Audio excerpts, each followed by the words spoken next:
அல்லேலூயா. Right.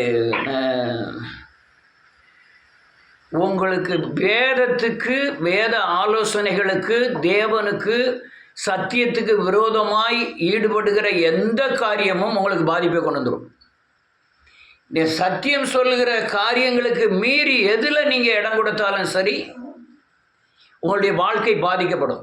அல்லேலூயா. இதை செய்யாதே, இதை செய், அப்படி கற்பனை, கட்டளைகள், நியமங்கள், சட்டத்திட்டங்கள் எல்லாம் நிறைய இருக்குது. இதன் அடிப்படையில் நீங்கள் உங்கள் வாழ்க்கையை அமைச்சிக்கிட்டீங்கன்னா, நீங்கள் இயேசுவை போல மாறி, தேவன் இந்த பூமியில் எப்படி சமாதானமாக இருந்தாரோ அதே தேவ சமாதானத்தை நீங்கள் இந்த பூமியில் நீங்கள் திரும்ப பெற முடியும். அதனால் அநேகர் தனக்கு அட்டாத காரியங்களில் எடைபடுவது, பேசுவது, இந்த தவிர்க்கக்கூடிய காரியங்களை உங்கள் மனசில் கருத்தாக புரிய தெரியணும். இது நம்ம தவிர்க்கணும், இது நம்ம பேசணும், இதில் நம்ம உதவி செய்யணும், இதில் இவ்வளவு தான் உதவி செய்யணும் அப்படின்னு உங்களுக்கு சரியான தெளிவு உங்களுக்கு வேண்டும். அப்படி இல்லைன்னா என்ன ஆகுன்னா, நம்முடைய கிறிஸ்துவ ஜீவியம் பாதிப்பதுனால உலக வாழ்க்கையும் உங்களுக்கு அதிகமாக பாதிக்கப்படும். அநேகர் தனக்கு அட்டாத காரியங்களில் போய் பயங்கரமாக ஈடுபடுவது. எக்ஸாம்பிள் சொல்லப்போனால், வீட்டில் அப்பளம் பறிச்சுக்கிட்டு இருப்பாங்க, வெளியே சண்டை நடக்கும். உடனே அப்பளச்சட்டியை தூக்கி கீழே வச்சுட்டு நேரம் ஓடி போய் சண்டையை நல்லா அப்படி பார்த்துட்டு, சில நேரத்துக்கு அப்பளச்சட்டியாக வச்சுட்டு எண்ணெய் கொதிச்சுக்கிட்டு இருக்குங்க, ஓடி போய் பார்த்துட்டு அவ சண்டை போட்டா, இவ சண்டை போட்டா, இவ போட்டது சரி, அது போட்ட தப்பு, இவ நியாயம் தீர்த்துட்டு நீங்கள் சண்டை போடாதீங்க அப்படி இப்படின்னு சொல்லிட்டு இங்கே வீட்டில் வந்து பார்ப்பாங்க சட்டி பூரம்.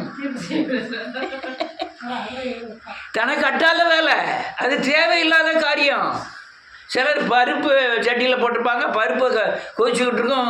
உடனே அங்கே சேலை வைக்க வந்துருப்பா ஒருத்தி, எவ்வளோ அது 10 சேலையை பார்த்த உடனே மனசு பூரா அந்த பருப்பை பூரா மறந்துடுவாங்க.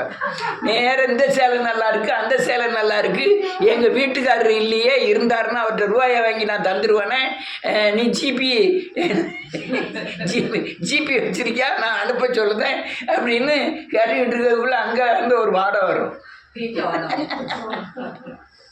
இதெல்லாம் தனக்கு அட்டாத வேலைகள். தாவீது சொன்னார், வந்த உடனே ஒரு ஆள் எனக்கு 10 லட்ச ரூபா வாங்கி தர சொன்னார், அதனால் கடன் வாங்கி தர சொன்னார். அதெல்லாம் ஒரு பயங்கரமான தவறுகள். நான் என்கிட்ட இருந்து 10 லட்ச ரூபா ஒரு ஆள் கேட்க, எனக்கு இந்த ஆள் பிடிச்சிருக்குன்னா 10 லட்ச ரூபா கொடுக்கேன், அவர் தரலன்னா எனக்கு மட்டும்தான் லாஸு. யார்ட்டையும் வாய் திறக்காமல் அதை சகிச்சுக்கிட்டு என் வாழ்க்கையில் அதை இனிமேல் கரெக்ட் ஆயிருன்னு போயிடுவேன். ஆனால் யாரோ ஒருவர்கிட்ட இருந்து நாம் போய் வாங்கி கொடுத்துட்டு அவர் திரும்ப கொடுக்கலன்னு வச்சுக்கிடுவோம். அது அவன் யாருன்னு தெரியாதியா, நீ வாங்கினது நீ கொண்டு வந்து தான் முடியுமா, என்னத்தையாவது விற்று தாம்மா. அல்லேலூயா. அது இதெல்லாம் தனக்கு அட்டாத காரியங்களில் எடைபடுவது, பேசுவது, சண்டை. நேற்று போய் அங்கே கடைநல்லூர் போய்கிட்டு இருக்கேன், ஏஜி சர்ச்சுக்கு எதிர்த்தால ஒரு பயங்கர சண்டை நடக்கு. நீங்கள் யாரும் பார்த்தேன்னு தெரியல, பயங்கர சண்டை. இந்த தொரச்சாம்பரத்துக்காரங்க பையனுக்கும் இன்னும் யார் ஆளுக்கோ கம்பியெல்லாம் தூக்கிட்டு டாம் டீம்னு அடிக்க போகிறாங்க. இது நமக்கு தேவையா? நம்ம பாட்டில் வண்டியை பிடிச்சிட்டு போயிட்டே இருக்க வேண்டியதான். அதை போய் எட்டி பார்த்துக்கிட்டு வச்சுக்கிட்டு, இது நமக்கு தேவையில்லாத காரியங்கள். அல்லேலூயா. பல காரியங்கள் பேச்சிலே அநேகர் பேசணும்னா ஓடி போய் நிற்கிறது. 10 பேர் பேசினோம்னா உடையில் போய் உட்காந்துக்கிட்டு, அது இப்படி இல்லை, அது இப்படி இல்லை, அப்படி. இதெல்லாம் நாயிலும் கேவலமான வழிமுறைகள். அல்லேலூயா. அது எதுக்கு? தனக்கு கட்டாத வேலைகளில் ஏன் ஈடுபடுவானே?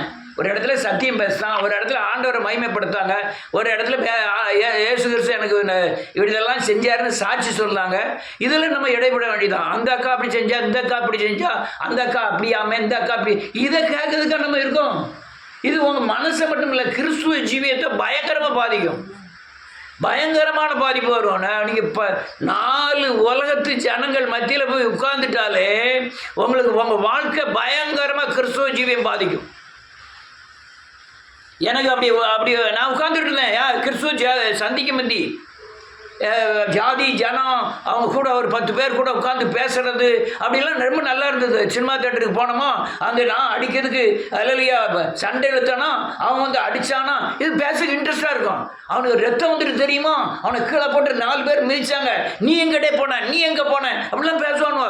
அப்போ ஜாலியாக இருக்கும். ஒருத்தனை போட்டு 10 பேர் அடிக்க பெரிய காரியமா, அன்னைக்கு அது ஜாலியாக இருந்தது. ஆனால் இன்னைக்கு ஒரு அடி கொடுத்தாலும் பரவாயில்ல, கர்த்தர் சோத்திரம், அவனை கர்த்தர் பார்த்துட்டு போறார். அந்த நிலைமைக்கு நீங்கள் மாறணும். அநேகர் அந்த முட்டாள்தனமான காரியங்கள், அது உலக ஜனங்கள் பேசுகிற இடத்துல போய் நின்றுக்கிட்டு என்ன பேசா, நீ நியாயம் தீர்த்துக்கிட்டு நீதி பேசிக்கிட்டு, இதெல்லாம் பயங்கரமான முட்டாள்தனத்திலேயும் அடி முட்டாள்தனங்கள். யாரும் என்னமும் பேசிட்டு போகிறாங்க, நமக்கு தேவையில்லை. நம்மளை பற்றி பேசுகிறாங்களா, நான் உண்மைங்கிட்ட நிரூபிக்கிறதுக்கு அவங்கக்கிட்ட கூட நிரூபிக்க வேண்டாம், கர்த்தர்கிட்ட நிரூபிச்சிங்கன்னா உலகம் சொல்லும் இவ உண்மை உள்ளவன்னு. நீ அவர்கிட்ட போய் நிரூபிக்கணும்னு நினச்சா, அவர்கிட்ட போய் நிரூபிக்கணும்னு நினச்சா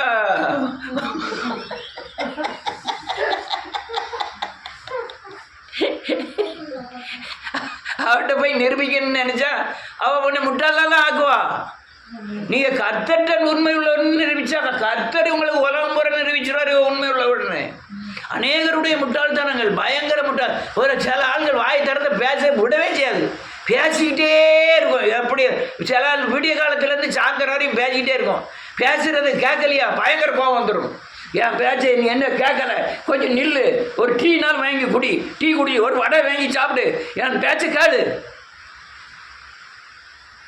எங்கேயாவது நடந்திருக்கா ஐயா?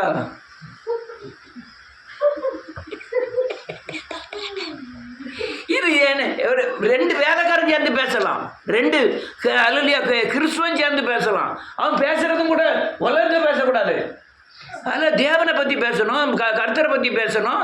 நம்முடைய வாழ்க்கையில் நடக்கிற காரியங்களுக்கு கர்த்தருடைய வழிமுறைகள் என்ன இருக்குங்கிறத பேசணும்.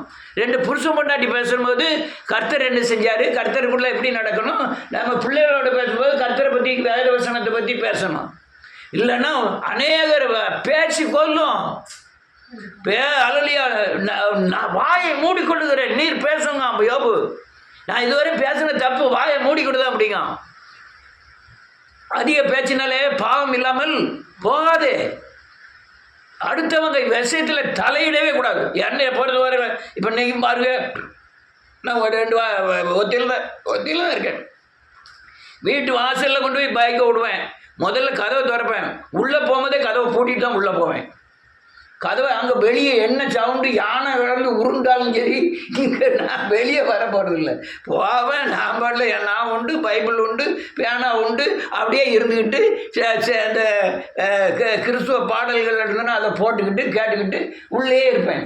எப்போயுமாவது வெளியே வரணும்னு நினச்சோம்னா டபக்குன்னு சாவியை எடுத்து பூட்டை திறந்து டக்குன்னு பூட்டிட்டு நான் பாட்டில் வெளியே போயிடுவேன். என்ன யாது எங்கே போனீங்க என்ன வந்தீங்கன்னு யாராவது என்கிட்ட கேட்டால் மட்டும்தான் இப்படி நான் வரல அங்கே போயிருக்கேன் இங்கே வருவேன்னு சொல்வேனே தவிர நின்று பேசுகிறதோ, என் குடும்ப கதையை பற்றி பேசுகிறதோ, என்னுடைய வாழ்க்கையை பற்றி பேசுகிறதோ கிடையவே கிடையாது.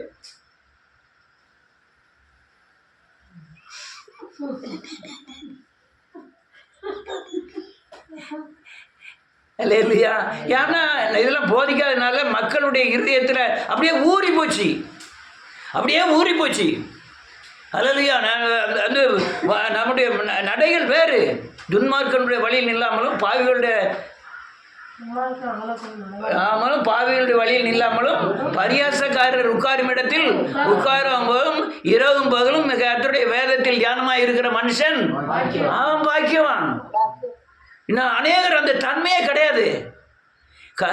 நீங்கள் வாய் கண்ணு அல்லையா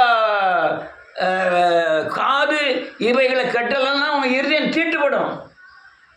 உங்கள் இருதயம் தீட்டுப்பட்டுன்னா அந்த தீட்டை எடுக்கிறது ரொம்ப சங்கடம். இருதயத்தில் படுகிற ஒரு விதை பயங்கரமாக முளைக்க ஆரம்பிக்கும். அது பல மடங்கு முளைச்சி வெளியே வந்துடும். இருதயத்தை தீட்டுப்படுத்துகிற இந்த காரியங்கள் பயங்கர மோசமானது. அதே மாதிரி உணர்வு இருக்க கோபம், பொறாமை, அகந்த, இச்சை, பொருளாசை, பெருமை, இதெல்லாம் ஒரு விதைகள் உங்களுக்குள்ள விதைக்கப்பட்டுன்னா அப்படியே பெரிய மரமாக வளர ஆரம்பிச்சிடும். அநேகர் அந்த கோபப்பட்டுட்டோமே நம்ம சரி பண்ணிக்கிடணுங்கிற எண்ணமே இல்லை. நம்ம அடுத்தவங்களை பற்றி குறை சொல்லிட்டோமே, அது தப்பு இல்லை, கர்த்தருக்கு முன்னால் அது தப்பு, இனிமேல் சொல்ல மாட்டேன் அப்படிங்கிற மன உறுதியை எடுத்துக்கிட்டதே கிடையாது. உங்களுக்கு தான் சொல்லுதேன். நீ பேசிதான் நீ உங்களை கொல்லணும்னு இல்லை, நினைச்சு உங்களை என்ன செய்யலாம், கொல்லலாம். அநேகர் தன்னையே நினைச்சு அல்லையா அப்படி மாட்டிக்கிட்டாங்க இயேசுவின் நாமத்தினாலே. அல்லேலூயா. நிறைய காரியம் அல்லேலூயா. நம்ம உண்டு, ஆண்டவர் உண்டு, வேத வசனம் உண்டு. நம்முடைய வாழ்க்கையில் என்ன குறை இருக்கோ அதை நிறைவாக்கக்கூடிய வழிமுறைகள் வேத வசனத்தில் ஆண்டவர் என்ன சொல்கிறாரு, வேத வசனம் என்ன சொல்லுது, நான் எப்படி போகணும், இது நிர்ணயம் தான் உங்களுடைய வாழ்க்கையாக இருக்கணுமே தவிர வேற எந்த நிர்ணயமும் இருக்கக்கூடாது. ஐயா நான் அப்படி தான் உலகத்தில் இருப்பேன், அப்படி தான் பேசுவேன், உன் வாழ்க்கை பாதிக்கப்படும், ரொம்ப பாதிக்கப்படும். உள்ள நீ வெளியே பவுடர் போட்டால் வெளியே ட்ரெஸ் பண்ண பிரயோஜனமே கிடையாது. உள்ளே எப்படி இருக்கீங்க அதுதான் உங்களுடைய எதிர்காலமே. உன்னுடைய சிந்தனை, உங்களுடைய எண்ணங்கள், யோசனைகள் தான் உங்கள் எதிர்காலமே அதில் தான் இருக்குது. நீ சமாதானமான வாழ்க்கை வாழணும்னா உங்கள் எண்ணமும் சிந்தனையும் செயல்களும் அல்லையா பாதுகாக்கப்பட வேண்டும். அடுத்தவங்களுக்கு கடன் வாங்கி கொடுக்கறது, அடுத்தவங்களுக்காண்டி ஜாமீன் ஏற்றுக்கிறது, அடுத்தவங்களுக்காண்டி பரிந்து பேசுறது, அவள் இல்லைன்னா நான் வெளியவே வரமாட்டேன். ஏக்கா எங்கே போகிறீங்க, நான் அப்படி கடையத்தில் அப்படியே அந்த பஸ் ஸ்டாண்ட் வரையும் போக போகிறேன், அப்போ நானும் வரேன். உடனே அடுத்தால இவ போகும்போது அன்னைக்கு மாதிரி நம்ம கூப்பிட்டோம், அவள் கூப்பிட்டோன்னா நான் கூப்பிட்டோன்னா அவள் கூப்பிட்டோன்னா நம்ம போனோம்ல, இப்போ நம்ம கூப்பிடும்போது அவள் வரணும். ஏன்னா வாரியா நான் கடையத்து வரையும் அப்படியே போகிறேன், பஸ்ஸு தான் ஓஸ் பஸ்ஸு தான், நான் நேராக சுரண்ட போய் அப்படியே ரெண்டு ஜவுளி கடையில் போய் ஜவுளியில் வாங்க போகிறது இல்லை, அப்படியே சுற்றி பார்த்துட்டு அப்படியே செல்வராணி போய் ஆர்எம்கேவை போய் அப்படியே சுற்றி வருவோமே, வாஷ் பஸ்ஸு தானே அப்படின்னு. இதெல்லாம் பெரிய முட்டாள்தனம். அல்லேலூயா. என்ன முட்டாள்தனங்கன்னா உங்க வாழ்க்கைகள் பாதிக்கப்படும், உங்க ஆத்மா பாதிக்கப்படும், உங்களுடைய செயல்பாடுகள் பாதிக்கப்படும். அல்லேலூயா. ரைட்டு, வாசிப்போமே.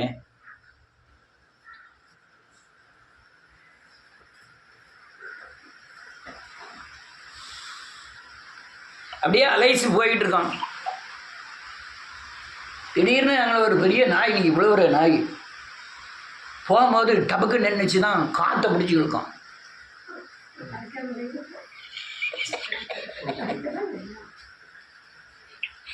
இதுவும் நான் இப்போ சொன்னது ஒன்று.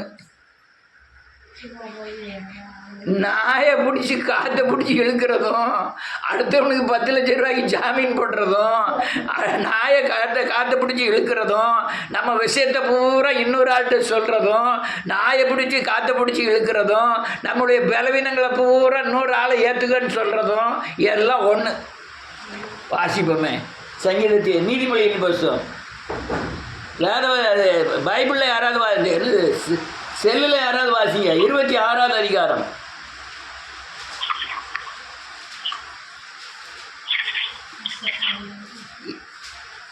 26வது அதிகாரம் 17வது வசனம்.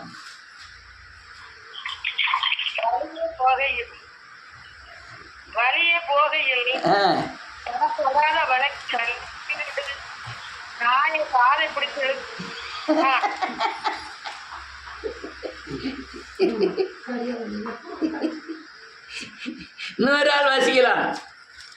26:17. வழியே போகையில் கடாத வழக்கில் படையிடுகிறவன் நாயை காதை பிடித்திருக்கிறவனை போலிருக்கிறான். ஆமென்.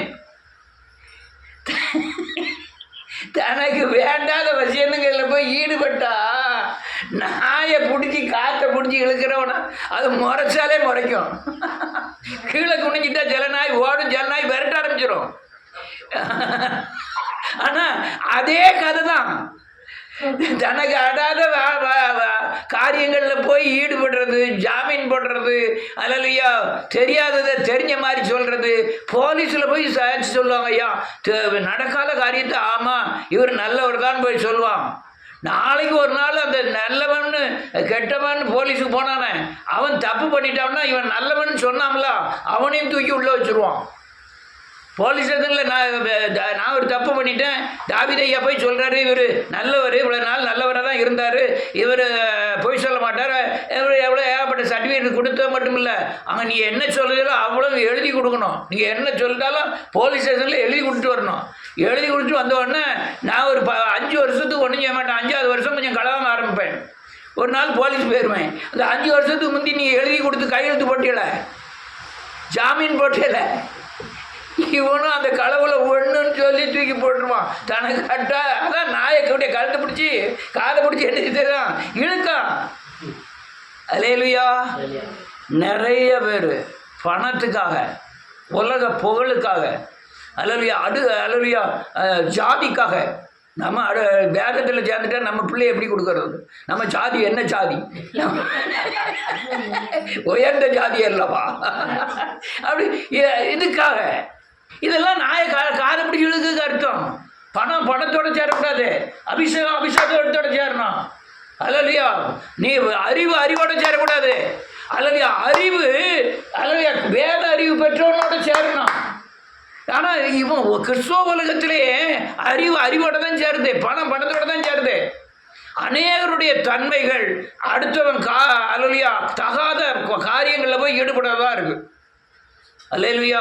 அடுத்தவனுடைய காரியங்களில் அடுத்தவனை பற்றி பேசு, ஏன் பேசுவானே? ஆமென். நம்ம முதுகுல ஏகப்பட்ட அழுக்கு இருக்கு, அடுத்தவன் முதுகுல இருக்கிற அழுக்கு சரியில்லைன்னு ஏன் பேசுவானே? என் பக்தியே அல்லது சரியானபடி இல்லை, அடுத்தவன் ஜீவம் இல்லை, அடுத்தவன் அதை பற்றி ஏன் பேசுவானே? அல்லேலூயா. நாயை காதை பிடிச்சி இழுக்கிறதுக்கு சமம்னு வேதம் சொல்லுது. நான் இன்னும் ஒரே ஒரு ஆளை காமிச்சு முடிக்கிறேன், அதுக்குள்ளே 15 நிமிஷம் ஆகிட்டு. நாமத்தின் புத்தகம் 21வது அதிகாரம்.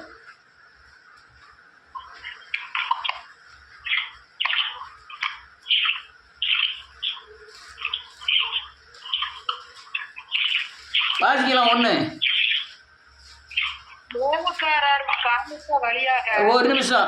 12வது அதிகாரம். 12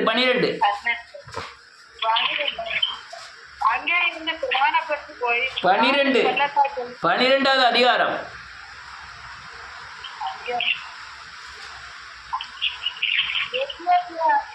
எத்தியோப்பியா தேசத்து ஸ்திரீயை மோசே விவாகம் இருந்தபடியினால் மீன் கொண்டான் ஆரோனும் அவன் விவாகம் பண்ண எத்தியோப்பியா தேசத்து ஸ்திரீயின் மித்தம் அவனுக்கு விரோதமாய் பேசி கர்த்தர் மோசே கொண்டு மாத்திரம் பேசினாரோ, எங்களை பற்றி அவர் பேசினது இல்லையோ என்றார்கள். கர்த்தர் போதும் ஒரு நிமிஷம் 2 வருஷம் நாங்கள். அல்லேலூயா. இவங்களுக்கு பிரச்சனை எத்தியோப்பியா ஸ்திரீ இல்லை, இவங்களுக்கு பிரச்சனை மோசே தலைமையிலிருந்து நடத்துதானே. உன்கிட்ட மாத்திரம்தான் பேசினாரோ, யார்கிட்ட பேசலையோ? ஆரோனை கொண்டு தான் அநேக அற்புதங்களை செஞ்சாரு. அவன் உனக்கு வாயா இருப்பான்னு என்று சொன்னாரு. ஆனால் மேலிடத்துல வச்சிருந்தது யாரு? மோசே தான் வச்சிருந்தாரு கர்த்தர். இவங்க இந்த தன்னுடைய தலைமையை உயர்த்தினதுக்காக, மோசையை விட தன்னை பெருசா காமிக்கிறதுக்காக இந்த வார்த்தையை சொல்றாங்க. அது யாரு? ஆரோனும் மீரியாமும் யாரு? கூட பிறந்த சகோதரிகள். இவங்களுக்கு காரியம் அல்லையா, மோசே வழி நடத்தான், நம்ம ஏன் வழி நடத்தக்கூடாது? மோசே முதன்மையா இருக்கான், நாயா இருக்கக்கூடாது அப்படின்னு ஆரோனும் அக்காலும் தம்பின்னு அக்காலும் அண்ணனும் நினைக்கிறாங்க. இன்னைக்கு கடைக்குட்டி வந்து நம்ம ஆளுவதான் வேதமே சொல்லுது. சின்னவன் பெரியவனை என்ன செய்வான்? ஆளுவான். சின்னவன் பெரியவன் ஆளுவான். நீ யார்? ஈசாக்கு, அல்லேலூயா, யாக்கோப்பு, அல்லேலூயா, நன்றியோடு கூட துதிக்கிறேன், யோசேப்பு, இதெல்லாம் பாருங்க, சின்னவன் தான் பெரியவன் ஆளுவான். ஆனால் ஆண்டவர் அவனை அழைச்சிருக்கிறாரு. மோசைய 40 வருஷம் உருவாக்கி இருக்கிறாரு, கொண்டு போய் அவன் ஸ்தானத்தில் விட்டுருக்காரு. ஆனால் வீட்டில் குடியிருக்கிற இவனுக்கு அல்லேலூயா அவங்களுடைய தலைமை மேல பயங்கரமான ஒரு வாஞ்சை வந்ததுனால சொல்றாங்க, எத்தியோப்பிய ஸ்திரீயை இவன் விவாகம் பண்ணினதினாலே அப்படிங்க. மோசே வந்து ரொம்ப அழகுள்ளவன் கண்டு அவனுக்கு தண்ணீரில் இருந்து எடுத்தபடினால் அவனை மோசே என்று பெயரிட்டார். ரொம்ப அழகுள்ளவன். எத்தியோப்பிய ஸ்திரீ என்பவள் 2 பொண்டாட்டின்னு சொல்கிறாங்க. அது எப்படின்னு எனக்கு தெரியல. பல கருத்துக்களை சொல்கிறாங்க. எத்தியோப்பியாங்கிறது இப்போ இருக்கிற ஆப்பிரிக்கா, ஈரான், ஈராக், ஆப்பிரிக்கா அந்த சைடில். அங்கே உள்ளவங்க பிறகு கருப்பாக இருப்பாங்க. இவன் மோசே சிவப்பா இருக்கான், இவன் சிவப்பா இருக்கு. ஆனா பொண்டாட்டிய இவன் பார்வைக்கு அவ சிவப்பா இருக்கான். யார் பார்வைக்கு? இப்ப இவங்க பார்வைக்கு அவ சிவப்பா இருக்கணுமா, மோசே பார்வைக்கு அவ சிவப்பா இருக்கணுமா? அவன் பொண்டாட்டி அவன் பார்வைக்கு அழகா இருக்கான். இவங்க சண்டை போடுறாங்க. மைனியும் கொழுந்தனும் சேர்ந்து, மைனியும் மச்சானும் சேர்ந்து, பொண்டாட்டி சரியில்லை, நீ கருப்பியை கை கட்டுன சிவப்பியை கட்டியிருக்கலாமேன்னு சண்டை போடுறான். அல்லேலூயா. வச்சு ஆளக்கூடாது யாரு? எப்படி வச்சுக்கிடுவோமே, புருஷன் பொண்டாட்டிக்குள்ள யாருனாலும் எடுத்துக்கிடுங்க, குறையில்லாத மனுஷர்களே. நீங்க எந்த பொண்டாட்டியும் போய் கேட்டு பாருங்க, ஸ்டீபன் எப்படி இருக்காரு, நல்லவரான்னு கேட்டு பாருங்க. 4 பேர் மத்தியில் அவர் மாதிரி இல்லைன்னு சொல்லுவான். ஆனால் மனசுக்குள்ள ஏகப்பட்ட குறைகள் இருக்கும். அதே மாதிரி அவன்கிட்ட கேட்டவன் அவன் சொல்றது கொஞ்சம் பயப்படும், அவ்வளோதான்.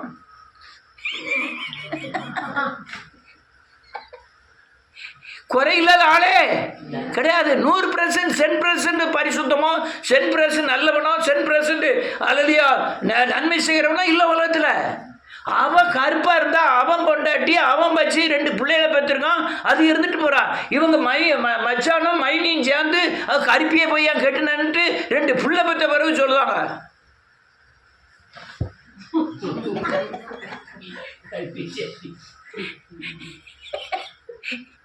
எவ்வளவு இது நாய கழுத்து காதை பிடிச்சி இழுக்குது தானே. அவன் பொண்டாட்டி அவன் கட்டியிருக்கான், அவன் 2 பிள்ளைகளை பெற்றிருக்கான், அவன் கூட வாழ்ந்துக்கிட்டு இருக்கான். அவனே அதை பற்றி நினைக்கல. அவன் நிறத்தை பார்க்கல, குணத்தை பார்க்கான். குணத்தை பார்த்தும் கூட இப்போ எல்லாத்துக்கும் விருத்த சேதனம் பண்ணணும், இவன் பிள்ளைகளுக்கு விருத்த சேதனம் பண்ணவே விடலை. சரி நீ அப்படியே இருந்துட்டு போ, கர்த்தர் நடத்துவார்னு சொல்லிட்டு இதெல்லாம் கூட்டிகிட்டு போகிறான் எகிப்துக்கு. போகிற வழியில் எகிப்தில் மோசே கர்த்தர் கொல்ல பார்த்தாருன்னு எழுதியிருக்கு. யாருன்னு கேட்டால், நீ விருத்த சேதனம் பண்ணாமல் ஊழியம் செய்ய முடியாது, பிள்ளைகளை நடத்தாமல் ஊழியம் செய்ய முடியாது. உடனே டக்குன்னு அலலியா அவள் ஒரு கல்லை எடுத்து அலலியா நுனித்தோலை நறுக்கி தூர போட்டு ரத்த சம்பந்தமாட்டா புருஷன்னு சொல்லி உடனே தேவனை ஏற்றுக்கிட்டான். இப்போ கருப்பாக இருந்தானா சிவப்பாக இருந்தானா ஆண்டவரை ஏற்றுக்கிட்டது தானே முக்கியம். பாத்திரம் கருப்பு பாத்திரம்னா மாற்றிடுவோமா? படிச்சது வேற பாத்திரம் வாங்குறது, வெள்ளை பாத்திரம் வாங்குறது, சிவப்பு பாத்திரம் வாங்குறது.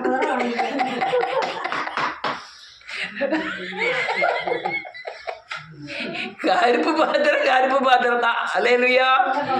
அவன் மனசுக்கு அவன் மனைவி அவனுக்கு அழகுள்ளவன், அவனுக்கு அவன் மனசு அவன் மனைவி குணசாலி. அல்லேலூயா. நான் நேற்று குணசாலியை குறித்து எழுதினேன். ரொம்ப ரெபேக்கால மாதிரி குணசாலி ஒருத்தருமே இல்லை. சித்ரா ரெபேக்கால் இல்லை, அந்த இதில் வர ரெபேக்கால்.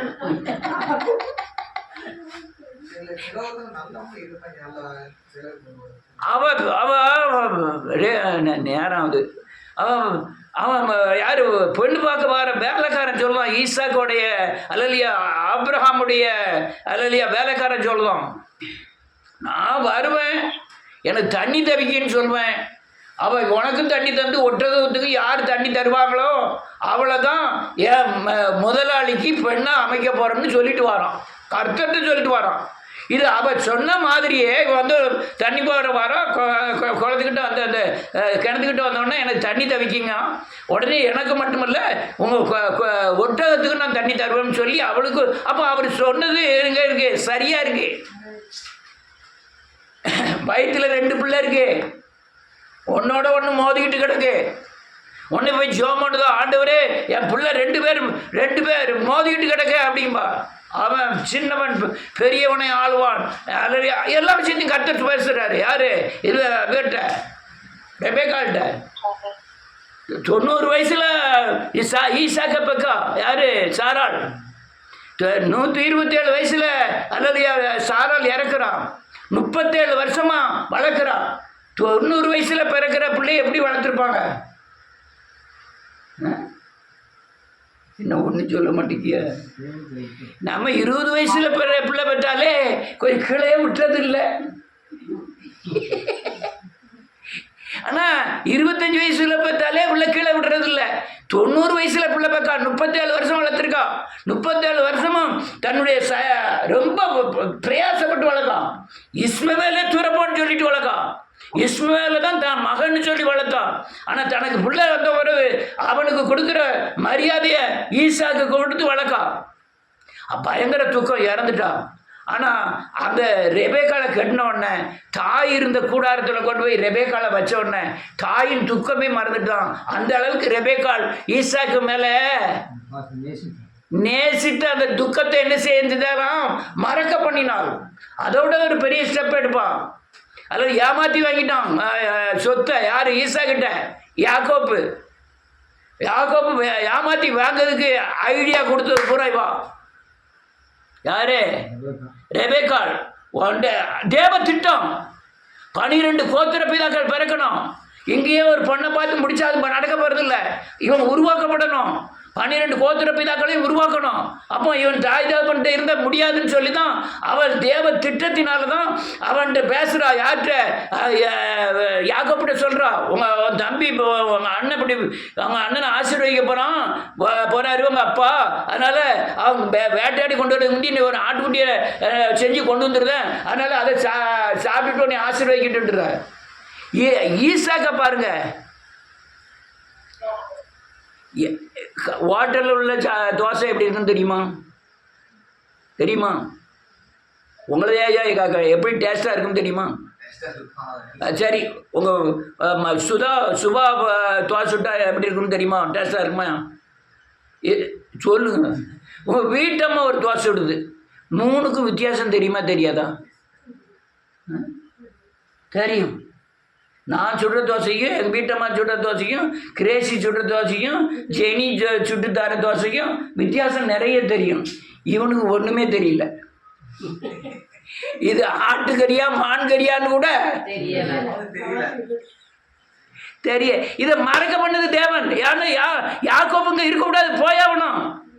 போய் 20 வருஷம் என்ன செய்யணும்? உருவாக்கப்படணும். அவன் சொல்றான், எங்கள் அப்பா என்னை தடவி பார்த்து நீ தான் யாக்கோப்பு, என்ன இப்படி செஞ்சிட்டேன்னு சாபத்தை சொல்லிட்டான்னா சாபம்லாம் எனக்கு வந்துடும், ஆசீர்வாதம் வராதுன்னா. அவன் என்ன சொல்ல தெரியுமா? அப்படி சபிச்சார்னா அந்த சாபம். இது எவ்வளோ பெரிய தேவ திட்டங்கள். நீ போ, உங்கள் அண்ணனோட கோபம் குறைஞ்ச பிறகு நான் கூப்பிட்டுக்கிட்டு கூப்பிடவே இல்லை. காரணம் என்னன்னா உருவாக்கப்படலை. யாரு? யாக்கோப்பு இன்னும் என்ன செய்யலை? உருவாக்கப்படலை. இல்லை 10 வருஷத்தில் கூப்பிட்டுருக்கலாமே, 15 வருஷத்தில் கூப்பிட்டுருக்கலாமே, கூப்பிடலை. 20 வருஷம் உருவாக்கப்படலாம். அல்லேலூயா. அடுத்தவன் நாய் காதெல்லாம் பிடிச்சி இழுக்கவே கூடாது. அல்லேலூயா. நிறைய காரியங்களை சொல்லலாம். இன்னொரு வசனத்தை வாசிப்போம். சங்கீதத்தின் புத்தகம் 131 சங்கீதம்.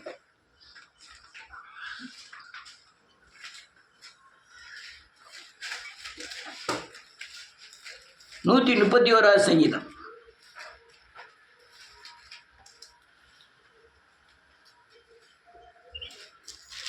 வாசிக்கலாம். 1, 2, 3. கர்த்தாவே, என் இருதயம் உருமாக்குள்ளதல்ல. ஆமென். என் கண்கள் மேட்டிமை உள்ளவளும் அல்ல. பெரிய காரியங்களிலும் எனக்கு மிஞ்சின கர்மங்களை நான் தலையிடவும் இல்லை. என்ன சொல்லாம் பாரு தாவீது. என் இருதயம் இருமாப்பு உள்ளதல்ல, என் கண்கள் மேட்டிமையில, நான் பெரிய காரியங்களிலும் எனக்கு மிஞ்சின கர்மங்களிலும் நான் என்ன செய்வதில்லை, தலையிடுகிறதே இல்லை. அல்லேலூயா. நேரான் கடகடன் போயிட்டு இருக்கு.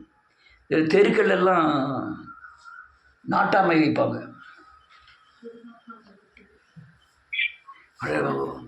இந்த வருஷம் நாட்டாமை நம்ம சரவண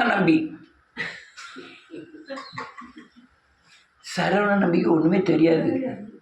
அவர் அங்கே போய் உட்கார்ந்து என்ன தெரியும், ஒன்றுமே அந்த தலைவராக இருந்தது பற்றிலாம் போகணும். எது எது செஞ்சாலும் தலைவர் மேலே என்ன ஒரு தெரியுமா, நல்லது செஞ்சாமலாம் வராது, கெட்டது செஞ்சால் தான் அவர். இவர் கரெக்டாக இருப்பார். அங்கே ஒருத்தன் சொல்லுவான் 10 லட்ச ரூபாய் அடிச்சிட்டாரு தெரியுமா உனக்கு. சரி, சரவண நம்பி வேண்டாம், ராமையா நம்பியாரை வைப்போம்.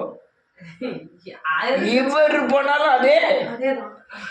சரி, ராமையா நம்பியார் வேண்டாம், முருகேசனை வைத்து விடுவோம். இப்போ முருகேசனுக்கு ஆடு மாடு மேய்ச்சி வித்து எல்லாம் பழக்கம் இருக்கு. இவங்க பூரா மிஞ்சின காரியங்கள்ல என்ன செய்தாங்க, எடை போட்டுதாங்க. தெரியாத காரியங்கள்ல தன் தலை ஓட்டுதாங்க. அடுத்தவங்க காரியங்களில் இவங்க சரின்னு ஒத்துக்கிட்டாங்க. அவர் என்ன சொல்லணும், ஐயாங்க வா, எனக்கு எழுத படிக்க கணக்கெல்லாம் எனக்கு என்ன செய்யாது, சரி எவனாவது வச்சுட்டு போங்க, என் பொறுப்பில் இருந்து பத்திரம் என்ன செய்யாங்க தராதிங்க. நீங்கள் அவன் தலைவராக இருக்கும்போது அப்படி சொன்னீங்க, 35 ரூபா அவங்க அங்கே தாவீது வீட்டுக்காரர் எந்த வீட்டுக்காரர் அடிச்சிட்டாரு, அது மாதிரி அவர் அவளை அடிச்சிட்டாரு, நீ எல்லாம் கேள்விப்பட்டிருக்காரு. இவர் என்ன செய்யணும், நான் வேண்டாம்னு சொல்லணும். இவரும் என்ன சொல்லணும், நம்ம சரவண நம்பியே இப்படி சொல்லிட்டாரு, நம்மளும் சொல்லிடுவானுவோம். நம்ம 10 பைசா எடுக்க மாட்டோம், தேவனுக்கு பயப்படுவோம். ஆனா அவன் சொல்லதான் போறான், நிரூபிச்சிருவான். உள்ள உண்டுமா, ஏன்னா 500 பேர் இருக்கும், 500 கேள்வி கேட்பான், பதில் சொல்ல முடியாது. இவன் தாவீது யாரு, முருகேசன் எல்லாத்தையும் பார்த்துக்கிட்டு இருக்காரு. இவர் நேக்கா 10 லட்சத்தை அடிச்சுடுவாரு, யாராலையும் என்ன செய்ய முடியாது.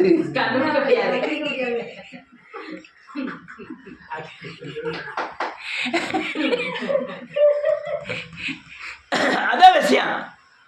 தலைக்கு மிஞ்சின காரியங்கள்ல கர்மங்கள் என்ன செய்யப்படாது, இடப்படாது.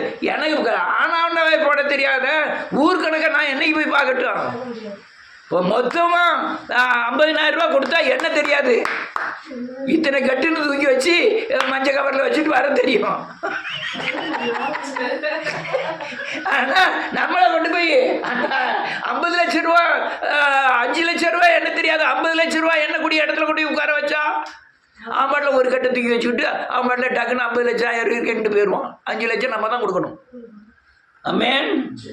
அதனால தனக்கு அட்டாத காரியங்கள் என்ன செய்யக்கூடாது, இடப்படவே கூடாது. தனக்கு அட்டாத காரியங்கள்ல பேசவும் கூடாது. அது எப்படி இருக்கணுமா, அடுத்த வருஷம் சொல்லுது, குழந்தை போல நான் என் ஆத்துமாவை அடக்கி அமர பண்ணினேன். என் ஆத்துமா பால் மறந்த குழந்தை போல இருக்கிறது. ஆமென். பால மறந்த குழந்தைய போல அமைதியா இருந்துட வேண்டியதான். நீ வரி போட்டிருக்கியா, 1000க்கு 2000 ரூபா தூரம் வைக்கியா, அந்த பொறுப்பு கிருப்புலாம் எனக்கு வேண்டாம். அதே மாதிரி அங்கே போய் நின்றுட்டு அவன் சரியில்லை இவன் சரியில்லைன்னு பேசுறதும் எனக்கு வேண்டாம். அந்த வீட்டுக்காரி அப்படி இருக்கா, அந்த வீட்டுக்காரி இப்படி இருக்காங்கிற பேச்சும் நமக்கு வேண்டாம். அவனும் எப்படியும் இருந்துட்டு போகிறான். இவன் பேசிட்டா மீரியாம், அவ கருப்பு தோல்னு, ஆண்டவர் மீரியாம வெள்ளத்தோல் ஆகிட்டாரு. அவளும் வெள்ளத்தோல் ஆகிட்டாரு. ஆனால் கருப்பு தோலா இருந்தாலும் விரும்புகிற கருப்பு தோலா இருந்தது. ஆனால் இப்போ வெள்ளத்தோலா மாறினதுனால எல்லாரும் வெறுக்கக்கூடிய வெள்ளத்தோலா ஆகிட்டு ஊருக்கு வெளியே கொண்டு போய் வைக்க சொல்லிட்டோம். அங்கே சட்டம் அப்படி, குஷ்டரோகம், வெண்குஷ்டரோகம், மேலே இருந்து கீழே வரையும் வெண்குஷ்டம். யாரும் கிட்ட போகக்கூடாது, பார்க்கக்கூடாது. பார்த்தாலும் யாரோ வந்தால் நான் குஷ்டரோகின்னு கத்தணும். உடனே ஊருக்கு பாளையத்துக்கு வெளியே ஒரு சின்ன ரூம்பை கட்டி அதில் கொண்டு போய் வச்சுட்டான் மோசே வச்சுட்டு. நீங்கள் அந்த 12வது அதிகாரத்தில் வாட்சி பார்த்தீங்கன்னா தெரியும். ஆரம்பி ஆண்டவரே என் சகோதரி செஞ்ச தவிர மன்னியும் அவள் அழுவான். அழுத அப்புறம் தான் 8 நாளைக்கு அப்புறம் கரெக்டாக சுகமானான். பேசுவா, அடுத்தல கருப்பி சவின்னு பேசுவா.